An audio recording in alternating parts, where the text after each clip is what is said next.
हमारा next topic है analysis of variance.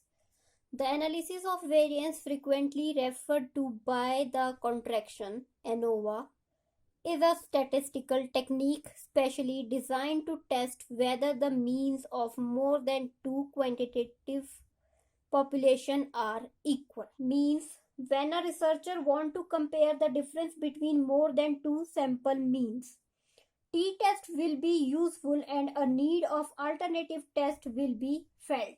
This need can be fulfilled by a test known as analysis of variance ANOVA. Therefore, it is clear that ANOVA is used to compare more than two sample mean drawn from corresponding normal population. There are some assumptions in analysis of variance. Number one, normality. Number two, homogeneity and independence of error.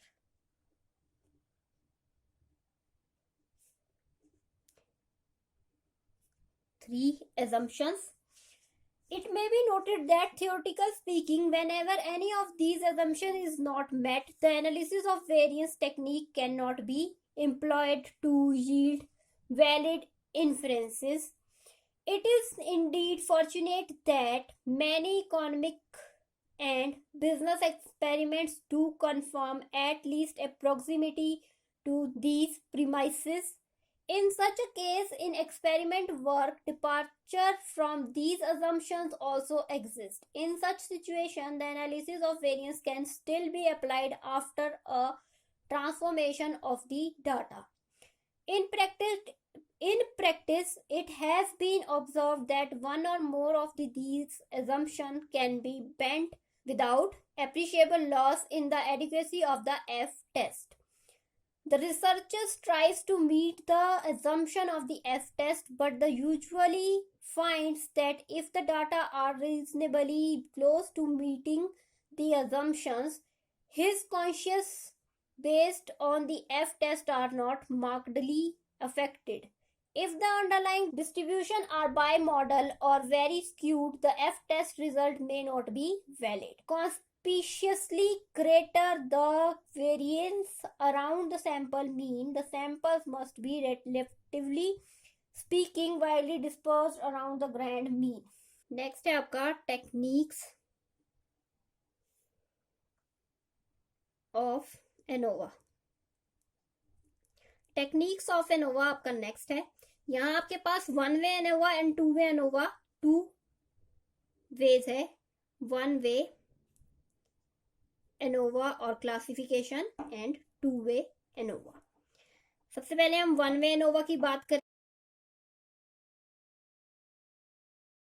In one way classification, the data are classified according to only one criterion. The null hypothesis is H0. Null hypothesis यहाँ रहेगी H0 is to mu1 equals to mu2 equals to mu3 equals to mu4 up to mu k. Alternative hypothesis रहेगी यहाँ पे H1 is to mu1 does not equal to mu2 does not equal to mu3 does not equal to mu4 up to the mu does not equal to mu k. All the mean are not equal, that is the arithmetic mean of populations from which the k samples were randomly drawn are equal to one another. अब बात करते हैं the steps in carrying out the analysis are: number 1, calculate the total summation of all the group of observation. Calculate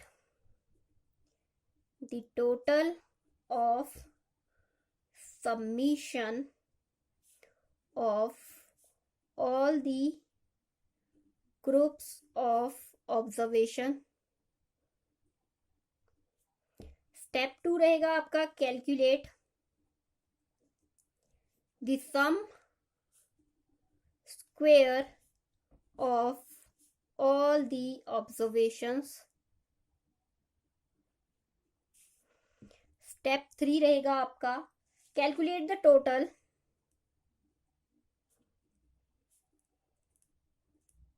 of sum of squares by using the formula. Formula है आपका summation X square equals to summation x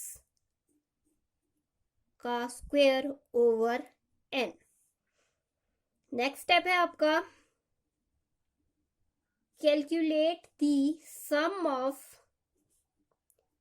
squares between the groups by using the formula.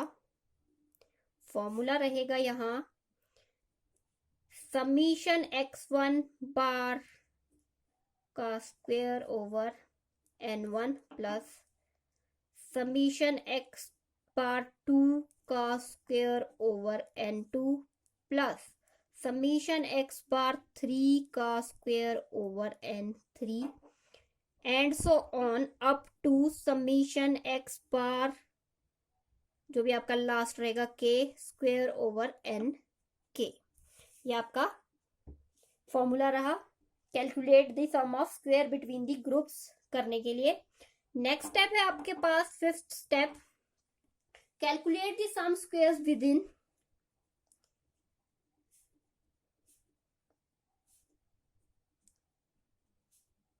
some square within the groups. ये आपका error sum of squares भी कह देते हैं इसे. By using formula calculate the sum square with the groups error sum of squares जिसे कहेंगे, इसे आप इस फॉर्मूले के थ्रू निकालोगे. फॉर्मूला रहेगा आपका total sum of squares minus sum of squares between the groups.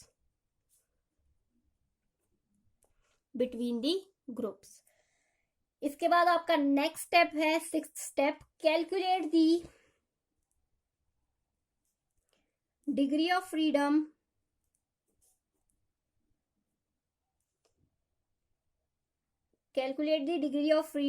For between and within the groups.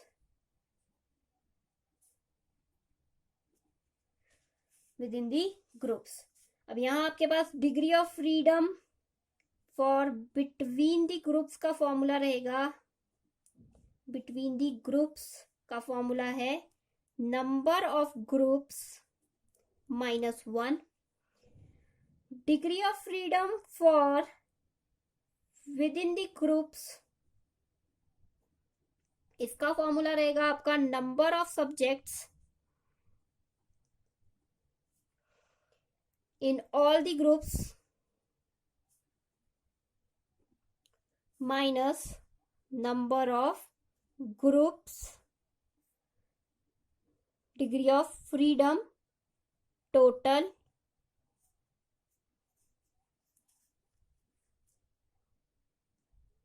equals to number of subjects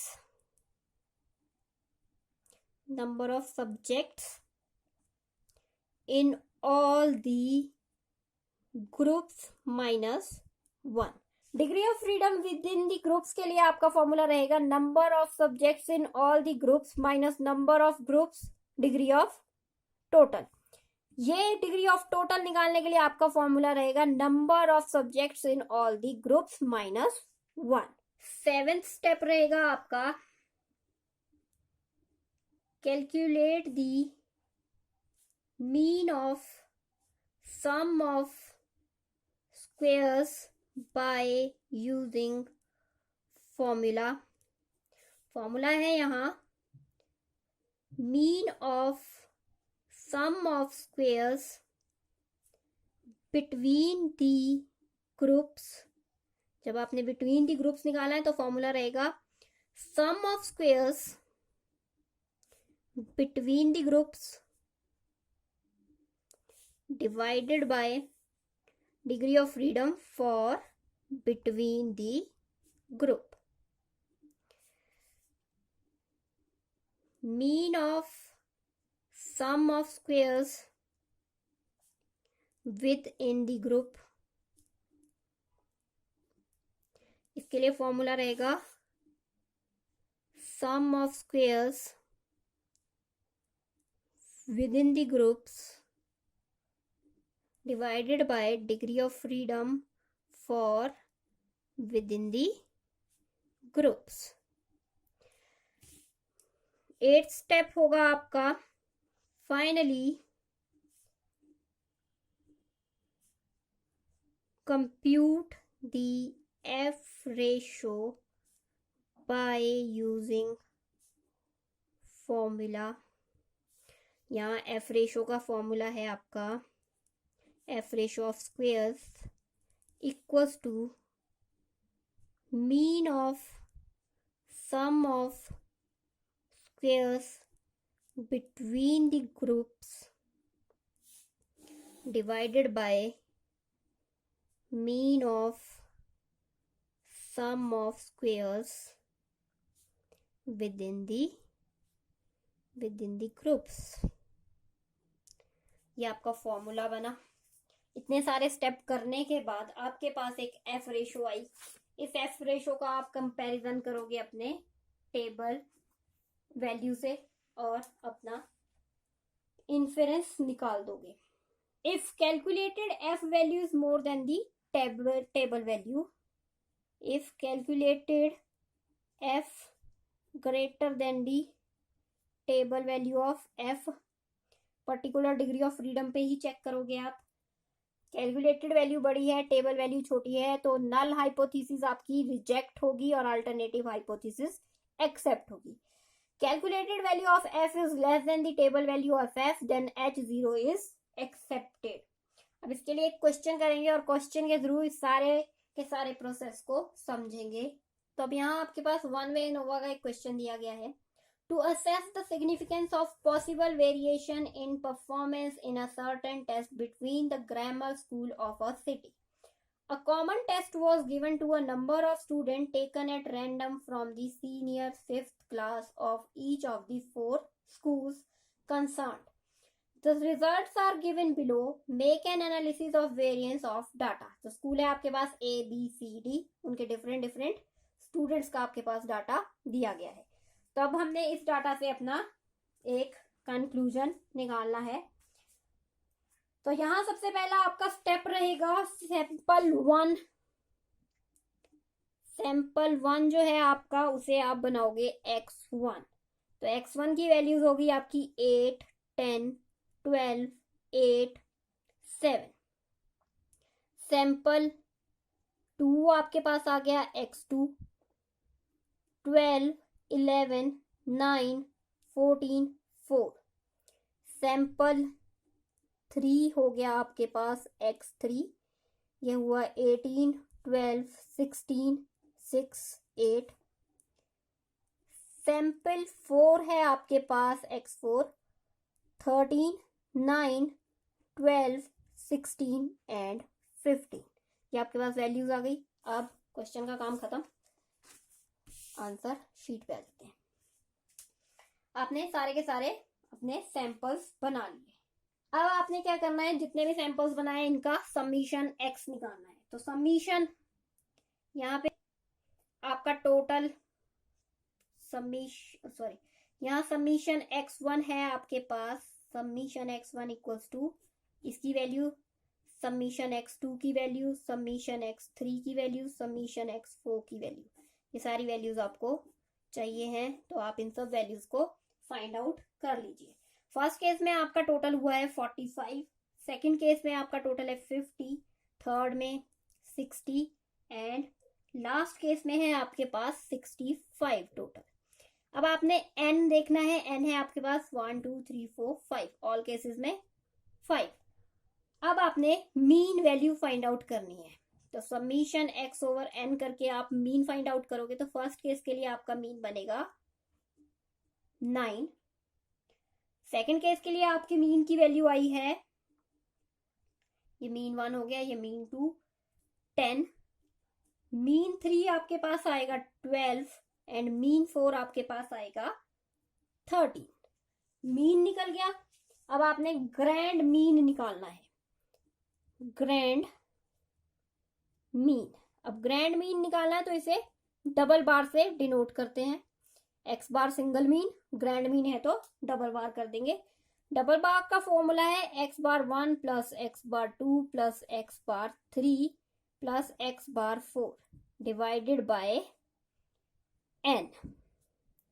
मतलब ये हुआ समीशन एक्स बार जितनी भी है डिवाइडेड बाय एन, जितनी भी एक्स बार थी सबका टोटल किया आपने और ये निकाल दिया। तो यहाँ आपके पास जो वैल्यू है वो है 44 डिवाइडेड बाय 4। आपने किया 9 10 12 और 13 को प्लस डिवाइड किया 4 से। नंबर आपके पास 1 2 3 4 है तो ये आपने 4 से डिवाइड कर दिए। यहाँ आपकी वैल्यू आई 11। इसे लिख देती हूँ एक बार ताकि आपको याद रहे। 9 plus 10 plus 12 plus 13 divided by total आपके पास केसेस कितने हैं 4। तो ये आपकी वैल्यू बनी थी। इसके बाद आपका जो आंसर आया वो ये आ गया 11 आपका ग्रैंड मीन आया है। ग्रैंड मीन निकल गया। ग्रैंड मीन के बाद अब आपका नेक्स्ट स्टेप है वेरिएंस बिटवीन सैंपल्स निकालना। अब आपको वेरिएंस बिटवीन सैंपल्स निकालना है। To obtain variance between sample, calculate the square of all the deviation of the variance samples from the grand average. The mean of sample 1 is 9 but the grand mean is 11. So we will take the difference between 9 and 11 and square it. Similarly to sample 2, the mean is 10 but the grand average is 11 and so we'll take the difference between 10 and 11 and square it. Thus we have the following table. Sample 1 के लिए आपके पास x बार 1 minus x grand mean करेंगे आप और इसका square करेंगे। First case के लिए आपको इस तरीके से वैल्यूज निकालनी है वेरिएंस बिटवीन सैंपल में। सैंपल 1 आपका मीन जो आया है वो है 9 एंड ग्रैंड मीन आया है 11। तो आप 9 माइनस 11 करेंगे। 9 माइनस 11 किया और फिर इसका स्क्वायर किया तो 9 माइनस 11 हो गया 2, 2 का स्क्वायर हो गया 4। तो इस केस में आपकी फर्स्ट वैल्यू आई 4। सेकंड केस में भी आपने ऐसे ही करना है तो सेम आपके पास यही वैल्यूज आएंगी। आपके पास टोटल वैल्यू थी 1 2 3 4 5, 1 2 3 4 5, 4 टाइम्स आपके पास 4 4 4 आ जाएगा। सैंपल 2 के लिए आप क्या करोगे, सैंपल 2 का मीन कितना है उसको ग्रैंड मीन से माइनस करोगे और उसका स्क्वायर करोगे। तो यहाँ पे आपके पास जो स्क्वायर था वो था 10, मीन था 10, मीन 10 था और ग्रैंड मीन था आपका 11। इन दोनों को माइनस किया, जो वैल्यू आई उसका स्क्वायर किया तो 1 का स्क्वायर 1। कितने केसेस हैं 5 हैं तो 5 केसेस में 1 1 1 1 1 आ गया। सैंपल 3 के लिए आप क्या करोगे, x bar 3 minus grand mean फिर उसका स्क्वायर। तो यहाँ आपके पास मीन था 12 माइनस 11 इक्वल्स टू -1, -1 का स्क्वायर आपका हो गया 1। तो यहाँ पे भी आपके पास 5 केसेस है, 5 केसेस में 1 1 1 1 1। नेक्स्ट हो गया आपका सैंपल 4। सैंपल 4 के लिए आप क्या करोगे, सैंपल 4 का मीन माइनस ग्रैंड मीन और इसका स्क्वायर। तो सैंपल का मीन था आपका 13 minus 11 that is equal to 2 और 2 का स्क्वायर किया तो वो बना 4। तो इस केस में आपके पास सब केसेस के लिए 4 4 4 वैल्यूज आ गई। अब आपने करना है इसका समीशन। तो यहाँ हो गया 20, यहाँ हो गया 5, यहाँ हो गया 5 एंड यहाँ भी 20। अब आपने करना है sum of squares between the sample. Between the sample कर रहे हैं अभी हम। बिटवीन दी सैंपल में आपके पास फर्स्ट में आई है वैल्यू 20 प्लस 5 प्लस 5 प्लस 20 तो ये वैल्यू हो गई आपकी 50। Mean sum of square between the sample is 50 and degree of freedom इसका निकालेंगे तो डिग्री ऑफ फ्रीडम इसका बनेगा 4 है आपके पास total cases -1 that is equal to 3। 4 samples हैं, तो अब आप क्या करोगे, आप निकालोगे mean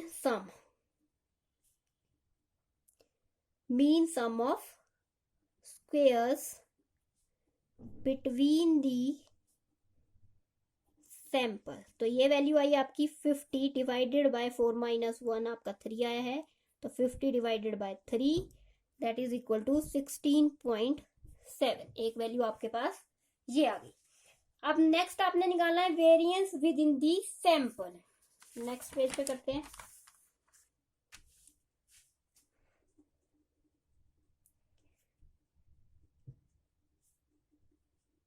variance within the sample करेंगे अब हम। तो यहां आपके पास सैंपल 1 के लिए आप प्रोसेस करोगे, x1 की वैल्यूज थी आपकी 8, 10, 12, 8 एंड 7। x1 माइनस x बार 1 जो वैल्यू आई थी उसका स्क्वायर करेंगे, तो वो वैल्यू है आपकी 1, 1, 9, 1, 4। ये वैल्यू कैसे आई, जो आपकी x1 की वैल्यू है उसमें से मीन माइनस किया आपने x1 का जो कि 9 था, मतलब यहां हुआ 8 - 9 जो वैल्यू आई। अब ये वैल्यू आई इसका स्क्वायर किया, इस केस में आपने ये किया, सेकंड केस में भी ऐसा किया, थर्ड में भी, फोर्थ में भी, और ये वैल्यूज आपकी ऐसे निकली। सैंपल 2 के लिए करेंगे तो आप सैंपल 2 में समझ लीजिए कैसे करना है। सैंपल 2 है आपके पास, x2 की वैल्यूज है आपके पास 12, 11, 9, 14 एंड 4। अब आपने करना है x2 की वैल्यू को x2 के मीन से माइनस और उसका स्क्वायर।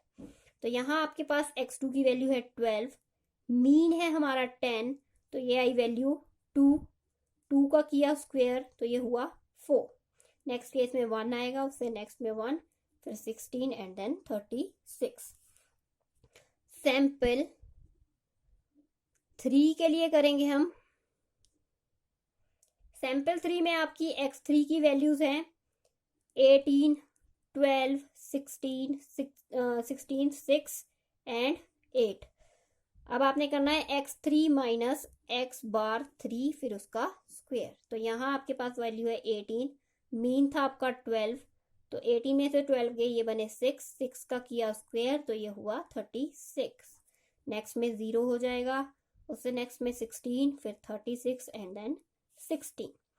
सैंपल 4 के लिए आप कैलकुलेशन करेंगे तो सैंपल 4 में आपकी वैल्यूज है 13, 9, 12, 16, 15।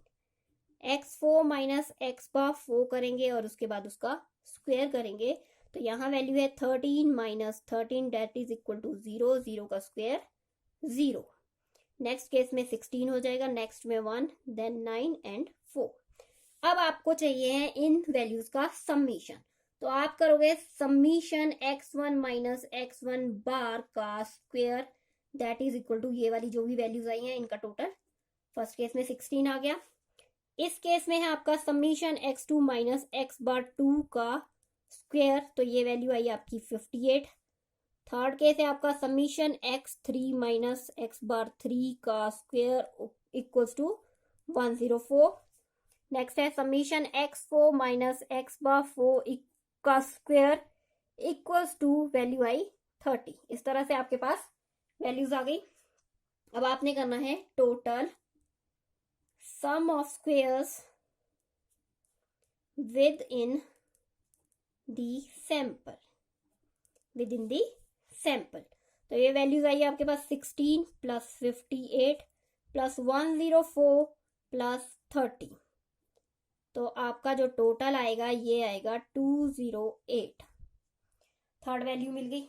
अब इसका वेरिएंस निकालना है, तो वेरिएंस है आपका, यहां आपका वेरिएंस निकलेगा, कितने केसेस है आपके पास 1 2 3 4 5, 5 केसेस हैं। कितने सैंपल है 4, 5 4 जा 20, 20 माइनस कितने केसेस थे हमारे पास 4, तो 20 माइनस 4 करेंगे तो वैल्यू आएगी 16। वेरिएंस निकालने के लिए आपने क्या किया, कितने आपके पास ऑब्जर्वेशन हैं, ऑब्जर्वेशन मल्टीप्लाई बाय कितने सैंपल्स हैं वो किया, उसमें से टोटल सैंपल्स को माइनस किया। मतलब कहने का क्या है, यहाँ आपने इन नंबर्स को काउंट किया 1 2 3 4 5 6 7 8 9 10 11 12 13 14 15 16 17 18 19 20 20 ऑब्जर्वेशन थी आपके पास। 20 ऑब्जर्वेशन में से आपने कितने सैंपल बनाए थे, 4 सैंपल से, तो उनको माइनस कर दिया, आपका डिग्री ऑफ फ्रीडम आया 16 का। अब आपने निकालना है mean sum of squares within the sample. तो ये वैल्यू आपकी आएगी, आपका टोटल कितना आया, ये 208, डिवाइड करेंगे आप इसे 16 से, तो ये वैल्यू बनेगी आपकी 13। यहां तक निकाल लिया। नेक्स्ट हम करेंगे चेकअप। चेकअप करेंगे हम अपनी वैल्यूज का। It is advise to check up the calculation by finding out total variation. Total variation is calculated by taking the squares of the deviation of each item from the grand average. तो sample 1 के लिए आपके पास क्या होगा, यहाँ sample 1 है आपके पास x1 8 10 12 8 7। आप करोगे x1 माइनस ग्रैंड मीन का स्क्वायर। तो x1 की वैल्यू है 8, ग्रैंड मीन है आपका 11, ये जो वैल्यू आई 11 में से 8 में से 11 गए तो 3 माइनस 3 का किया स्क्वायर, तो ये वैल्यू आई 9। सेकंड केस में 1 आएगी, थर्ड में 1 आएगी, फिर 9 आएगी, देन 16 आएगी। सैंपल 2 के लिए भी इसी तरीके से निकालोगे। तो सैंपल 2 में आपकी वैल्यूज है x2 की value 12 11 9 14 and 4, x2 minus x grand x square 12 minus 11 1 का square equals to 1 09। Last case के लिए है आपके पास वैल्यू आई स्क्वायर वैल्यू आएगी आपकी 50। ये वैल्यूज आ गई। अब करो total sum of squares. Total sum of squares में आपके पास 36 प्लस 63 प्लस 109 प्लस 50 हुआ, तो ये वैल्यू बनी 258। डिग्री ऑफ फ्रीडम निकालोगे आप यहाँ, तो आपके पास टोटल ऑब्जर्वेशन कितनी है 20, माइनस करोगे 1, तो ये होगी 19। When we add the sum of square between sample and sum of square within square, we get the sum total, that is 50 plus 208 equals to 258। उस केस की वैल्यू थी 258, आपकी वैल्यू यहाँ पे भी आई 258। Hence our calculations are correct। ये check कर लिया हमने। चेक करने के बाद अब हम इस टोटल रिजल्ट का एक वेरिएंस टेबल बनाएंगे। तो यहाँ टेबल बनेगा source of variation. Source of variation में है आपका between samples and with in samples, ये चीज हो गई। फिर आपने निकाला है सम ऑफ स्क्वेयर्स, फिर निकाला आपने डिग्री ऑफ फ्रीडम, फिर आपने निकाला मीन स्क्वेयर। तो सम ऑफ स्क्वेयर बिटवीन सैंपल्स में आपकी वैल्यू आई है 50, विद इन में आपकी वैल्यू आई है 208, डिग्री ऑफ फ्रीडम आया था 3 बिटवीन में एंड 16 आया था आपका विद इन में, मीन स्क्वायर आया आपका 16.7 एंड यहाँ आया है 13। ये वैल्यूज हमने निकाल ली हैं। अब आप टोटल कर लीजिए, तो टोटल आया यहाँ पे 258, यहाँ आपका टोटल आया 19 एंड यहाँ आपका कोई टोटल नहीं आएगा। अब आपने निकालनी है एफ रेशो। तो F equals to variance between samples divided by variance within sample करोगे आप, तो ये वैल्यूज आपके पास आई है 16.7 और डिवाइडेड बाय 13 जो कि हो गया 1.285 के बराबर। तो एफ रेशो की वैल्यू आई आपकी 1.285। अब आप एफ टेबल की वैल्यू चेक करोगे। एफ टेबल चेक करना है आपने 5% लेवल ऑफ सिग्निफिकेंस पे। डिग्री ऑफ फ्रीडम आपके पास वेरिएंस 1 में है 3 एंड वेरिएंस 2 में है 16। दोनों पे आप वैल्यू चेक करोगे तो यहाँ अब आपने चेक करना है अपना डिग्री ऑफ फ्रीडम 3 एंड 16 पे 5% लेवल ऑफ सिग्निफिकेंस के अकॉर्डिंगली। तो ये है हमारा टेबल, एफ टेबल। तो यहाँ आप चेक करोगे 3 पे आपने एक वेरिएंस चेक करना है और दूसरा 16 पे चेक करना है। तो यहाँ मैंने आपको दिखाने के लिए अंडरलाइन कर रखा है। यह है आपका 3 और 3 से आप आएंगे 16 तक। तो 16 पे ये वैल्यू है 3.2389। तो इसे हम 3.23 मान लेते हैं। 3.23 के अकॉर्डिंग ये हमारी वैल्यू 3.324 है। एंड हमारी कैलकुलेटेड वैल्यू जो आई है, टेबल वैल्यू बड़ी है, कैलकुलेटेड वैल्यू छोटी है। इस केस में आपकी नल हाइपोथेसिस एक्सेप्ट होगी और अल्टरनेटिव हाइपोथेसिस रिजेक्ट हो जाएगी। Hence the difference in the mean value of the sample is not significant. The sample could have came from the same universe. आप इसके अकॉर्डिंगली ये कंक्लूजन निकालोगे, the sample could have came from the same universe.